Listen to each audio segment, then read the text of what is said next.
పరమేశ్వరుడు అంటే చాలా గొప్పవాడు అనుకుంటున్నావేమో. ఆయన వెళ్ళి భవతి భిక్షాందేహి అంటే కానీ ఆయనకే కూడు లేదు. ఆయన భిక్షాటనమూర్తి. అన్నపూర్ణమ్మ దగ్గరికి వెళ్ళి భవతి భిక్షాందేహి అని నిలబడితే అన్నపూర్ణమ్మ గరిటితో వడ్డిస్తూ ఉంటుంది. ఆయనకే అన్నం లేదు, ఆయనే భిక్షాందేహి అని అన్నం తెచ్చుకుంటాడు. ఆయన కోసం మళ్ళీ పెద్ద తపస్సు కూడా ఏమిటాడు. తన పెళ్లి తాను చెడగొట్టుకోవడానికి మాట్లాడిన బ్రహ్మచారి రూపంలో వచ్చిన ఏకైక మూర్తి శివుడు ఒక్కడే.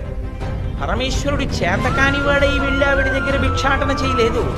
ఆవిడంత చేతకానివాడని నువ్వు వచ్చి భవతి భిక్షాందేహి అంటే అన్నం పెట్టననేటంతటి తేల అంత అహంకారంతో ప్రవర్తించే స్త్రీ ఆవిడ కాదు. ఎందుకు నిలబడ్డాడో తెలుసా అండి ఆయన?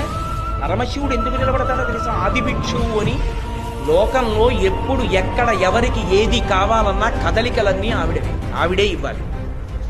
ఆవిడ ఇవ్వాలిరా. కాబట్టి ఆవిడ దగ్గరికి వెళ్ళి అమ్మా నాకు అన్నం పెట్టమ్మా అని అడగరా అంటే నేను అంతవాణ్ణండి, నేను ఇంతవాణ్ణండి, నేను వెళ్ళి ఎలాగో ఆడదాని దగ్గర చేయి చాపుతానండి అంటారేమో.